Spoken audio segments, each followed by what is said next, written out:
Bismillahirrahmanirrahim. Elhamdülillahi Rabbil alemin. Vessalatu vesselamu ala eşrefil murselin. Seyyidina Muhammed ve ala alihi ve ashabihi ecmain. Hürmetli qarindoshlarım, bugun sizlarga siz chuqum qila olaysiz degan yozmamni o'qib beraman. Siz chuqum qila olaysiz.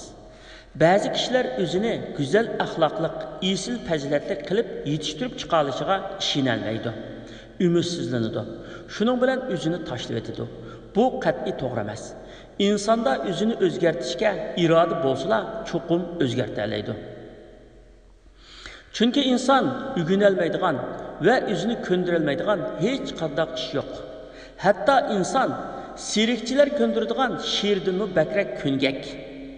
Psixika mutaxassislari odam bir ishni 21 kun qilsa, uningga odatlanib qoldi deydi. Axloq tabiiy axloq va yetildirilgan axloq deb ikki turga ayriladi. Tabiiy axloq yaratilishdan biri insonda bo'lib kelgan tabiiy tug'ma axloq. Yetildirilgan axloq yaratilish tabiatida bo'lmasa-mu, keyincha o'rganib tarbiya yo'li bilan yetildirilgan axloq. Ba'zi kishilarning axloqi tabiiy bo'lib, bu ularning balliq chaqlarida ifodalanishga boshlaydi. Ular axloq qoidalariga o'zligidan tabiiy holda rioya qiladigan bo'lib keladi. Bu tabiiy axloqning ifodasidir. Ba'zi kishilarning axloqi ta'lim tarbiyaning yoki ijtimoiy muhitning yoki hayotlikdan olgan tajribalarning turtkisi bilan yetildirilgan bo'ladi. Bu o'rganilgan axloq yoki yetildirilgan axloq deb ataladi. Lekin birovning axloqni yetildirishi uchun uningda axloqni qabul qiladigan tabiiy qobiliyat bo'lishi shart. Bu xuddi qandaqla bir mahoratni egillash uchun uningga munosib qobiliyat talab qilinganiga o'xshash. İnsonda biror mahoratni o'rganish uchun shu mahoratga nisbatan tabiiy qobiliyat bo'lsa, uni chuqum o'rganib keta oladi. Aksicha, odamda shu mahoratga nisbatan tabiiy qobiliyat bo'lmasa, uni o'rganolmaydi. Shundaqla insonning a'zolari shundoq bo'lib, biror mahoratni o'rganish qobiliyati bo'lgan a'zo mashq qilish yo'li bilan shu mahoratni o'rganib keta oladi. Masalan, qo'l xat yozishni, rasm chizishni va boshqa mahoratlarni o'rganishga nisbatan tabiiy qobiliyatli bo'lganligi uchun qo'lni ko'ndirish va mashq qildirish orqali kerakli mahoratlarni hosil qilg'ili bo'lgan bilan quloqda mashq qilish orqali anglash mahoratini yetildirish qobiliyati bo'lmaganligi uchun quloqi anglamaydigan odamning anglash qobiliyatini mashq bilan hosil qila olmaganiga o'xshash go'zal axloqni yetildirish uchun o'zida tabiiy tayyorlik yoki qobiliyat bo'lmagan odam o'rganish, ta'lim tarbiya olish va boshqa choralar bilan o'zida go'zal axloqni yetildira olmaydi. İnsondagi axloq o'rganish qobiliyati o'zida go'zal axloqlarni yetildirish uchun tabiiy qobiliyat bo'lgan har qanday aqlli inson axloqini isloh qilish yo'lida tirishchanlikla ko'rsatdi ekan, u chuqum go'zal axloqlarni hosil qila oladi.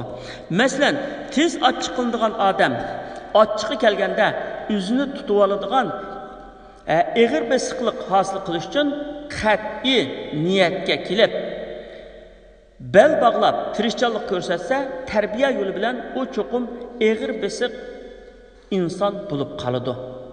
Eng uchiga chiqqan shaxsiyatchi odammi, agar uningda saxiylik odatlanish uchun tabiiy qobiliyat va tabiiy tayyorlik bo'lib, saxiylikqa odatlanishga chin iroda tiklasa, tarbiya yo'li bilan u chuqum saxiylikqa odatlanadi va saxiylikdan iborat bu go'zal axloqni o'zida yetildira oladi.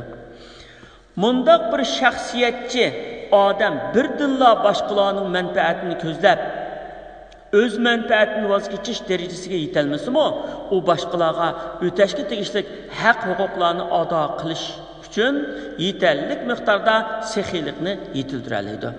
Boshqa axloqiy fazilatlarning hammasi buningga o'xshash bo'lib, o'zida tabiiy qobiliyat bo'lish sharti bilan hosil qilish yo'lida tirishchanlik ko'rsatgan har qanday odam cho'qim uni hosil qila oladi. Güzel ahlakını yetildirishning choralari. Shaksizki, güzel ahlaklarni yetildirishning eng unumli chorasi tarbiyadir. İslam dini ahlak tarbiyasiga alohida zo'r ahamiyat bergan bo'lib, ahlak tarbiyasi iymon tarbiyasi bilan bir o'rinda turadi. Shu sababdan Payg'ambar alayhisolamning payg'ambarlik hayotining ko'pragini iymon bilan ahlakni turg'izish yo'liga atganligi ajablanarli emas. İnsan tabiati bir xil bo'lmaganlikdan, ularning biriga munosib kelgan tarbiya chorasi yana biriga munosib kelmaydi. Shuning uchun islom tarbiyasi bütün insonlarning tabiatiga munosib keladigan tarbiya vositalarining hammasini qo'llangan. Kishilarning o'zlarida islom axloqini yetildirish uchun islom dinining ularga taqdim qilgan tarbiya choralari, amaliy mashq, yaxshi muhit, yaxshi ulga musulmon jamiyatining ijtimoiy besimi qatorliqlardir. Birinchi amaliy mashq, nafsni ishtiho qilgan ve heves qilgan ishlardan mahrum qilish ve uni shunday qiyinchiliklarga chiniqtirish, güzel ahlakni yetildirish ve esil fazilatlarga odatlanishning choralaridan biridir.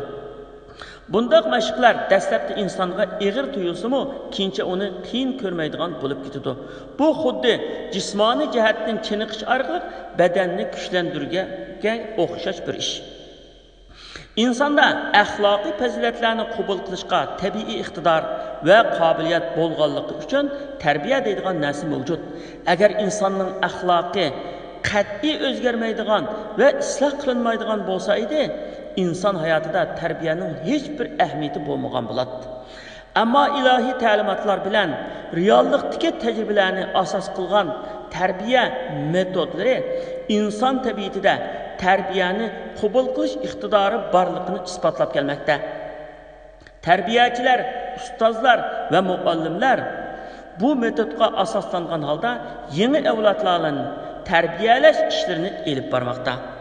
Payg'ambar alayhissalom bu haqda mundaq degan: "İlim degan o'rganish bilan, savr degan savrchanlikqa odatlanish bilan hosil bo'ldi." Yana bir hadisda iffetlik bo'lishni xohlagan kishini Alloh iffetlik qildi. Kishilarning behojat bo'lishni xohlagan kishini Alloh behojat qildi. Savrchanlikni mashq qilgan kishini savrchan qildi deb ko'rsatgan. Nafsni yig'ish, uning havaslarini rad qilish ve ko'ngli xohlamasimi o'zini yaxshi ishqa ve esil fazilatlarga zo'rlashdan iborat jafoliq mashq bilan güzel axloqlarni yetildirish albatta mumkin. Masalan, tez achchiqlanadigan odam o'zida ig'ir besiqlikdan iborat güzel axloqni yetildirish yo'lida dastlabda qiyinchilik tarsimi, amaliy mashqni davom qildirish orqali oxiri ig'ir besiqlikni hosil qila oladi. Boshqa axloq turlari ham shuningga o'xshash. İkinci, yaxshi muhit ve fazilatli cemiyet. Fazilatli cemiyet, insani xislatlarni, İslami güzel ahlak ve oliy fazilatlarni o'zlariga mujassam qilgan, yaxshi qilib ve yaxshi odatlarni yoqtiradigan, yomon odat ve yomon qiliqlarni, shundaqla nachar axloqlarni yomon ko'radigan insonlar to'plamidan tarkib topgan jamoatchilikdir. Fazilatli jamiyat Qur'on Karimdagi kuntum khayra ummatin ukhrijat lin-nasi ta'muruna bil ma'ruf va tanhauna 'anil munkar va tu'minuna billah. Sizlar insonlarning manfaati uchun o'ttirga chiqarilgan, yaxshilikqa buyurib, yomonlikni tutadigan, Allohga iymon etadigan eng yaxshi ummatsizlar degan oyatda maqtalgan insonlar yashaydigan jamiyatdir. Yaxshi muhit ve fazilatli jamiyatga cho'kib, shu jamiyat insonlari bilan birga yashash orqali shu jamiyat a'zolarining axloq fazilatlarini, yaxshi odatlarini o'rganib yetildirgili bo'ladi. Chunki inson o'zi yaxshigan jamiyatning va shu jamiyatdagi insonlarning ta'sir ostida qolganlikdan ularning odatlarini va axloqlarini ixtiyoriy va ixtiyorsiz holda qabul qildi. Şu cemiyet kişileri yaxtırganını yaxtırdıgan, ular yaman körgenini yaman kördigan bulup kalıdı. Şuda kılıp şu cemiyet kişilerdeki ahlak faziletlerini üzüge özleştirdi. tilida rostchilik, odatida vafodorlik, muomalasida adolatparvarlik ifodalanib turadigan ulgulik bir jamiyatda yashagan odam uchun bu jamiyat kishilarining esil odatlariga xiloflik qilish osonga to'xtamaydi. Ko'ngli xolimisimi bu odatlarga o'zini ko'ndirishga tirishadi. Shunda qilib bu jamiyatning axloqini o'zida yetildirdi. Vaqt uzargan sari shu jamiyatga vakillik qila oladiganlar qatoridan bo'lib qoldi. Masalan, bexil insondan biri axloq fazilatlik va saxovatlik bir jamiyatda yashasa, vaqtning uzarishi bilan shu jamiyat kishilarining sexiyligidan ma'lum miqdorda o'zida hosil qila oladi. Qo'rqinchoq biri qo'rqishni bilmaydigan bir jamiyat kishilar bilan yashash orqali o'zidagi qo'rqinchoqlik nisbatini tuvallatadi. Aksicha, axloq fazilatning nasibasi bo'lmagan jamiyatda yashaganlarning mutlaq ko'p qismi shu jamiyatning yomon odatlari va nachar axloqlarini bilib bilmay qabul qilganlikdan go'zal axloqdan ayrilib qoladi. 3. Yaxshi ulga. Yaxshi ulga axloq fazilat uchun eng yaxshi misol bo'la oladigan amaliy ulga demakdir. Bundaq ulga onunğa əgişib manğılı buladigan hissiy ulga bo'lganidek, onun ish izlarini va suratini tarixlardan, qissalardan o'qish orqali zihinlarga keltirgili bo'ladigan ma'naviy ulga ham bo'la oladi. Yaxshi ulga shaxslar uchun ulgulik shaxslardan, kollektiv uchun ulgulik jamoatdan ta'sirat elish orqali hosil bo'ladi. Qadrlik qarindoshlarim, axloq haqidagi mavzuni angladinglar. Hammanglarni Allohga omonat qildim. Vassalomu alaykum va rahmatullohi va barakatuh.